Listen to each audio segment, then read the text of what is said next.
ভাবুন তো, শত্রু দেশের ভিতরে ঢুকে নিজেদেরই বিমান উড়িয়ে দিয়ে একজন সেনাকে উদ্ধার করেছে যুক্তরাষ্ট্র।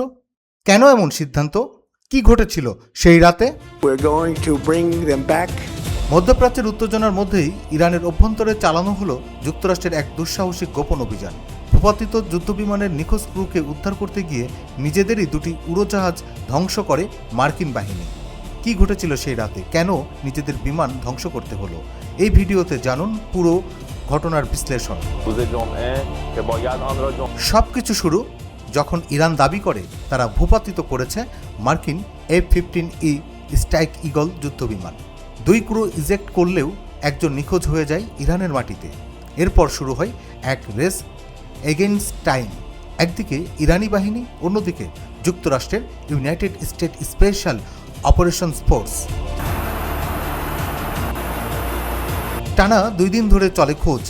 স্যাটেলাইট, ড্রোন, সাইবার সব কিছু ব্যবহার করে যুক্তরাষ্ট্র। অবশেষে লোকেশন পাওয়া যায়, কিন্তু সমস্যা একটাই, ওটা শত্রুর এলাকা। কমান্ডোরা ঢোকার পরই শুরু হয় গুলি আর বিস্ফোরণ। শেষ পর্যন্ত উদ্ধার করা হয় সেই ক্রুকে, কিন্তু আসল নাটক তখনও বাকি।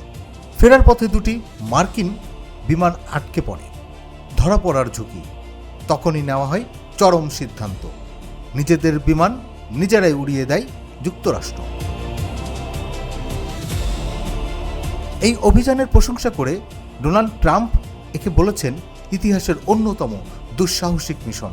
কিন্তু প্রশ্ন হলো, এতে কি মধ্যপ্রাচ্যে নতুন যুদ্ধের ঝুঁকি বাড়ল? আপনার কি মনে হয়? কমেন্টে জানান। আর এমন আপডেট পেতে সাবস্ক্রাইব করুন।